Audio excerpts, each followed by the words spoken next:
महान सिकंदर भारत आए। उसने एक फकीर के हाथ में एक चमकती हुई चीज देखी।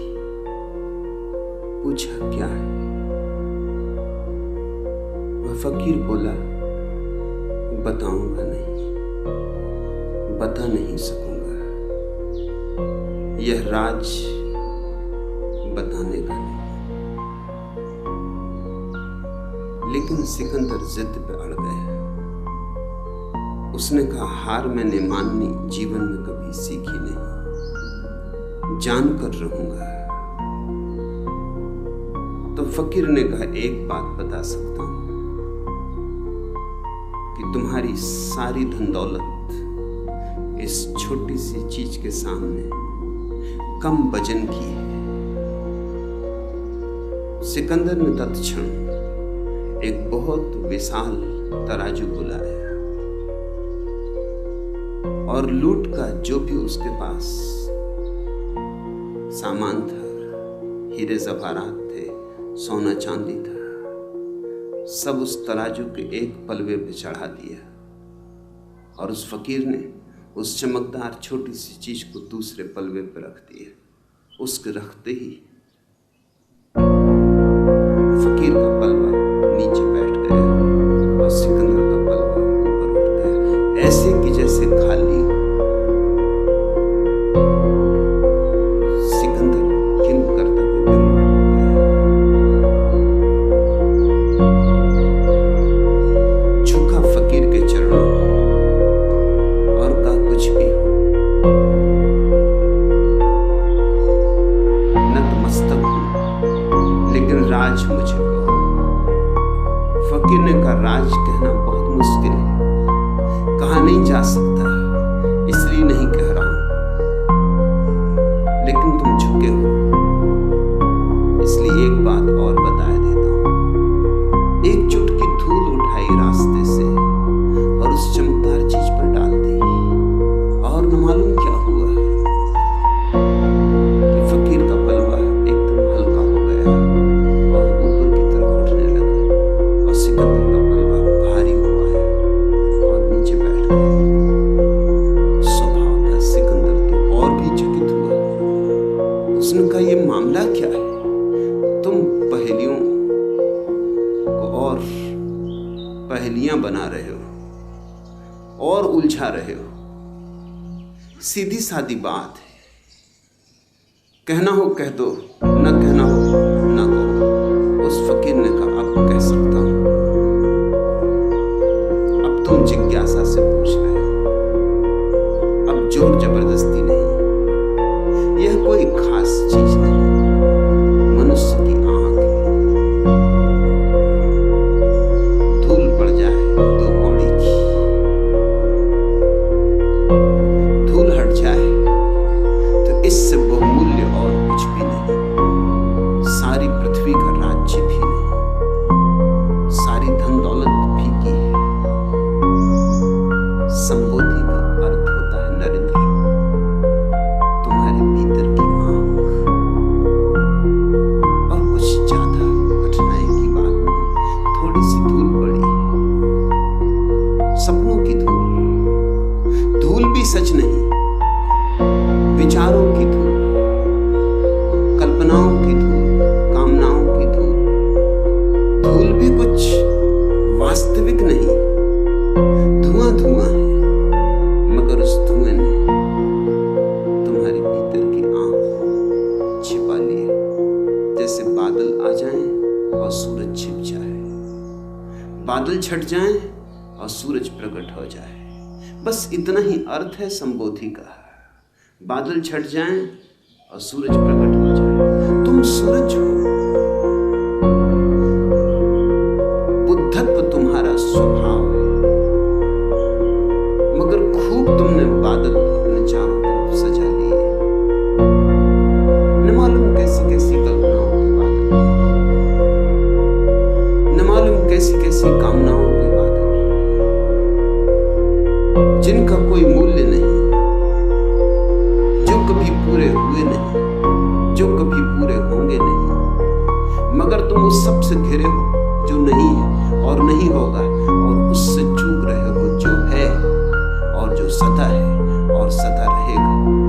संबोधि का अर्थ होता है जो है उसमें जीना, जो है उसे देखना, जो है उससे जुड़ जाना, जो नहीं है उस पर पकड़ छोड़ देना। अतीत नहीं है और हम अतीत को पकड़े हुए, बीत गया कल हम कितना संभाल कर रखे हुए, जैसे हीरे जवाहरातों को कोई संभाले। राख है, अंगारा भी नहीं, अब सब बुझ चुका है। जैसे कोई लाशों को ढोए, ऐसा हमारा अतीत है। और या फिर हम भविष्य की कामनाओं में उलझे, सेक चिल्ली हैं हम, सोच रहे हैं ऐसा हो, ऐसा हो, ऐसा हो जाए। कितने सपने तुम फैलाते हो, कितने सपनों के जाल बुनते हो, और इन दो चक्कियों के पाटों के बीच जो दोनों नहीं है, अतीत नहीं है, नहीं हो चुका, भविष्य नहीं है, अभी हुआ ही नहीं, इन दो नहीं के बीच जो है वर्तमान का छोटा सा क्षण, वो दबा जा रहा है। इन दो चक्कियों के बीच में तुम्हारा अस्तित्व पिसा जा रहा है। अतीत से और भविष्य से जो मुक्त हो गया वह संबुद्ध है, वह बोधि को उपलब्ध हुआ, उसकी आंख खुली, उसकी आंख से धूल हटी।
सिकंदर ने तत्क्षण एक बहुत विशाल तराजू बुलाया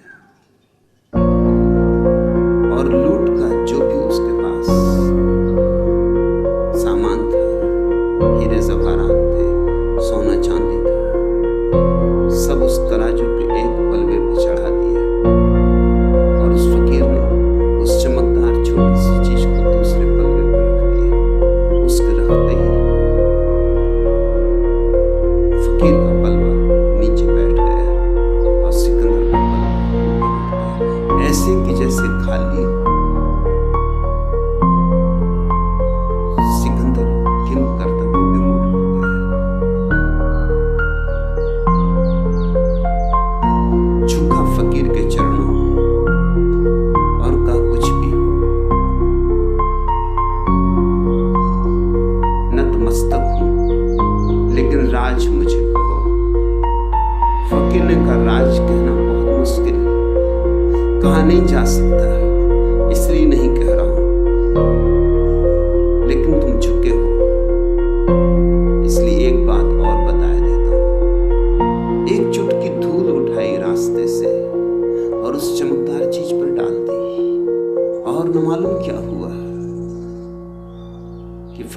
बलवा एकदम हल्का हो गया और ऊपर की तरफ उठने लगा, और सिकंदर का बलवा भारी हो आया और नीचे बैठ गया।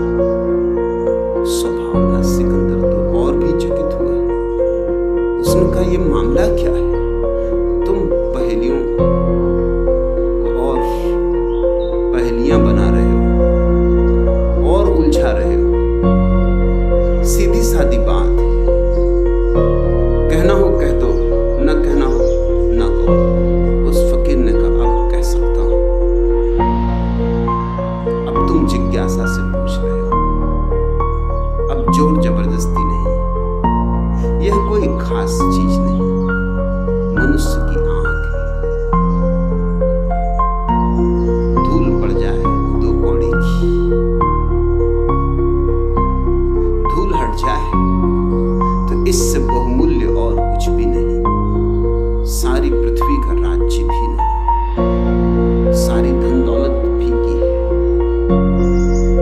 संबोधि का अर्थ होता है नरेंद्र, तुम्हारे भीतर की आंख। और कुछ ज्यादा कठिनाई की बात नहीं, थोड़ी सी धूल पड़ी है, सपनों की धूल। धूल भी सच नहीं, विचारों की धूल, कल्पनाओं की धूल, कामनाओं की धूल। धूल भी कुछ वास्तविक नहीं, धुआं धुआं है, मगर उस धुएं ने तुम्हारे भीतर की आंख छिपा ली है। जैसे बादल आ जाएं और सूरज छिप जाए, बादल छट जाएं और सूरज प्रकट हो जाए। बस इतना ही अर्थ है संबोधि का।